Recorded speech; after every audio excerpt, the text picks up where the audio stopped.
Scooter talaga ang isa sa talaga namang pangunahing pinapangarap nga po ng ating mga kababayan dito sa Pilipinas. Alam naman natin guys na dito sa Pilipinas napaka-traffic naman talaga. Maaasahan natin ang mga scooter na pwede talaga sa mga ganitong sitwasyon. Madami ka na din naman talaga mapagpipilian pong mga iba't ibang klase nga po ng scooter sa iba't ibang motorcycle company na available na nga po dito sa Pilipinas. Pero dito nga sa video na to guys is meron nga po tayong pag-uusapan na scooter na talaga naman pong napakasulit naman talaga niya, yung tipong papatapos na po sana ang taong 2023 nagpasabog din po talaga ang motorcycle brand na yan dito sa Pilipinas, yung tipong pinapakita nga rin po nila na hindi din sila nagpapahuli. Dito nga sa episode na to guys, check nga po na magugustuhan nyo ang scooter na ating pag-uusapan. Alam nyo ba guys na makikita mo nga po sa motorcycle company na yan na nandito sa Pilipinas na pinapriority nga po tayo nila na maglabas nga sila ng sulit na scooter. Alam mo ba guys na yung isang version nga po ang inilabas dito na talaga namang sulit na sulit po pagdating sa kanyang specs, features and syempre sa kanyang presyo. Kaya nga po ito ang ating pag-uusapan sa ngayon, ang bagong scooter na sulit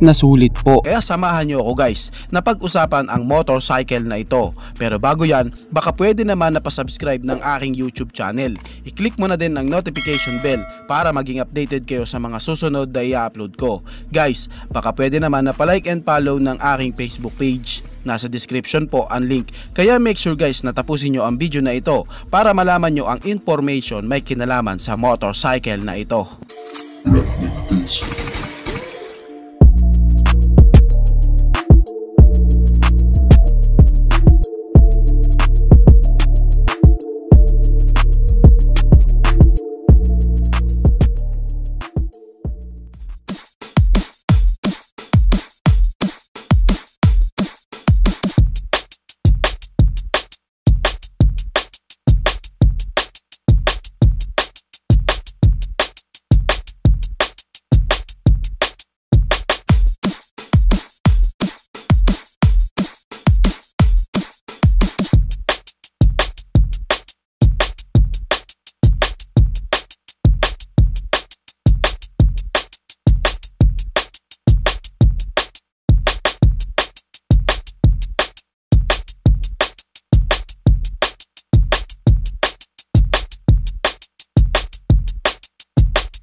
Ang tinutukoy ko nga guys is walang iba kundi si Kymco Drink R 150cc. Bago nga po matapos ang taong 2023 guys, naglabas nga po dito sa Pilipinas si Kymco ng bago at napakaangas nga po na scooter na nasa 150cc cubic centimeter engine displacement na talaga naman pong napakasulit ng scooter na ito. Alam nyo ba guys na lumipas lamang po ang ilang buwan, ipinalita nga po ng brand na Kymco na ilalabas nga po nila ang motorcycle na ito sa bansang Italy. Pero alam nyo ba guys na kaagad-agad din po na dito sa Pilipinas inilabas din nila ito dito. Pero alam nyo ba guys na isa sa nakakagulat dito is napakasulit po ng inilabas nilang version dito sa atin na Kymco Drink R 150cc. Talagang makikita mo kung kakaiba nga po kaysa doon sa inilabas nila sa ibang bansa. Kung pag-uusapan nga po natin ang kanyang physical appearance guys, makikitaan mo din po talaga siya ng napakaganda nga po ng forma, futuristic design, samahan mo pa po sa kanyang aggressive looking. And syempre alam naman natin guys na ang scooter is meron nga pong body posture na relax. Talagang pwede sa mga malalayong lugar. And syempre comfortability din po sa scooter na ito dahil sa makikita din natin sa kanya nga pong handlebar na meron nga po siyang wide na handlebar para nga po magkaroon ka ng magandang steering radius, lalo na nga po guys kapag nasa traffic situation ka. Kilala nga po ang brand na Kymco guys na meron nga pong mga kalidad na motorcycle na nilalabas. And syempre guys, bawat motorcycle po na inilalabas nila, hindi po ito yung tipong basta-basta na lamang po. Bawat detalye po sa motorcycle, kahit sa kaliit-liit ng detalye, napakapulido din po talaga ng pagkakagawa. Bukod nga po sa pulidong pagkakagawa, nag-iisipan nga po nila ang bawat details ng motorcycle para nga po ang bawat unit na inilalabas nila na bagong motorcycle talagang kakaiba. And syempre walang pinagkagayahan nga po sa iba pa nilang mga unit na nagagawa. And eto pa guys, alam nyo ba guys na ang Kymco motorcycle brand is talaga naman pong sulit na rin po pagdating sa kanilang nilalagay na mga features and new technology sa kanilang mga new model na na nilalabas na motorcycle na kahit nga po nasa maliit na engine displacement lang ang unit na kanilang bagong ilalabas, nilalagyan po nila ng mga new technology, lalo na nga po sa safety features na talaga naman po maaasahan mo na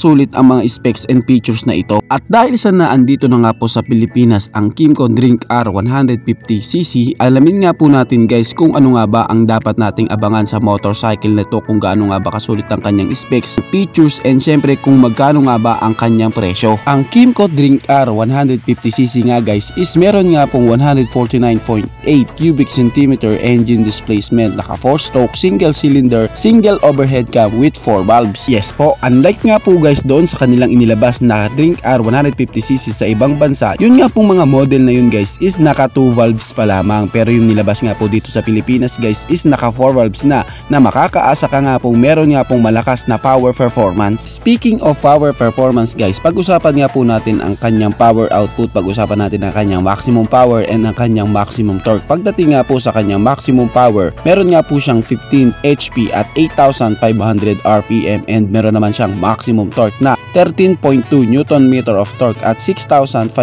RPM. Kitang-kita nga po sa power output na yan guys na didikit na din po ang kanyang power performance sa iba nga pong mga 150cc na scooter ng ibang motorcycle brand. Ito pa guys ang isa sa malupit sa motorcycle na ito, dahil doon nga po sa ibang bansa ang nilabas nga po nila na Drink R 150cc guys is naka air cooled lamang, pero dito nga sa Pilipinas guys ang inilabas nila is naka liquid cooled engine. Isa nga guys sa nakikita kong downside sa motorcycle na ito, yung kanya nga pong bigat na meron nga pong bigat na 148 kg. Para nga po sa isang 150cc na scooter, mabigat na nga po ang 148 kg. Well, makikita din naman natin guys na siguro sa kanyang chassis frame is mga solidong bakal din talaga ang ginamit dito. Pagdating nga po guys sa kanyang fuel tank capacity, meron nga po itong 10.7 liters, and ito pa ang sulit sa kanya guys, kasi kahit nga po naka 4 valves ang kanyang makina, meron nga po siyang gas consumption na makakaasa kang matipid na meron nga pong kumukonsumo na 40 km per liter. Ang ganyan nga pong gas consumption guys is matipid na po para sa isang 150cc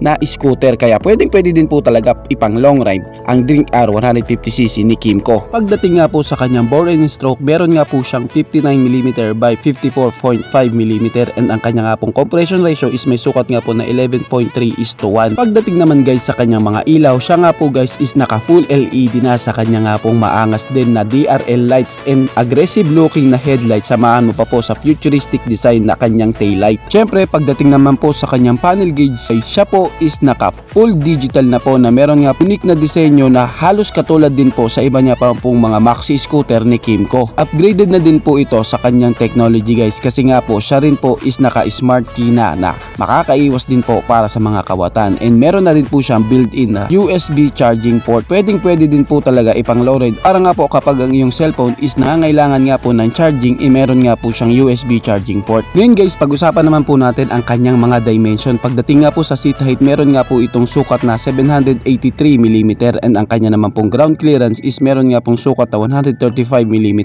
Pagdating naman po sa kanyang wheelbase, meron nga po itong sukat na 1374mm.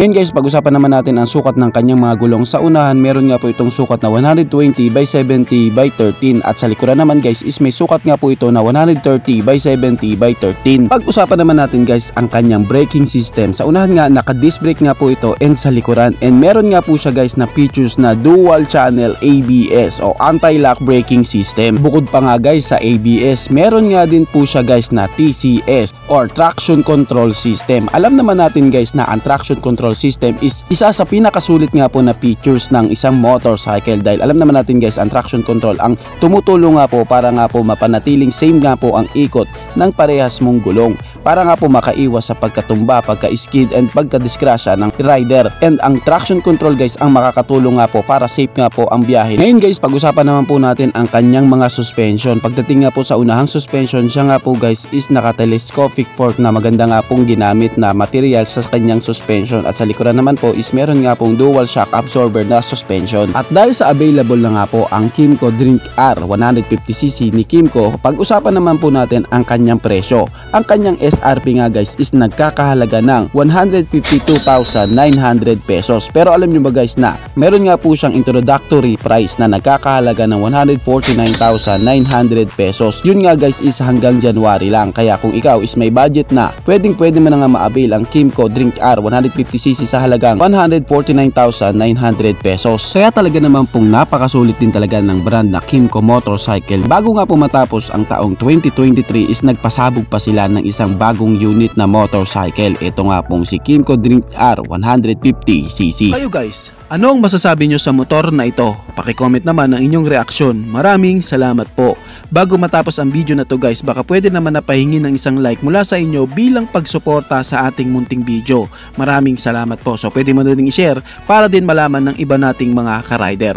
Sa tingin ko guys is dito ko na lamang po tatapusin ang ating vlog. I hope na nag-enjoy kayo sa aking hinandang video para sa inyo. Pinasisigla ko din kayo guys na i-subscribe ang aking YouTube channel. I-click mo na din ang notification bell para maging updated kayo sa mga susunod na i-upload ko. So dito ko na lamang po tatapusin. Maraming salamat po. Ichi boy.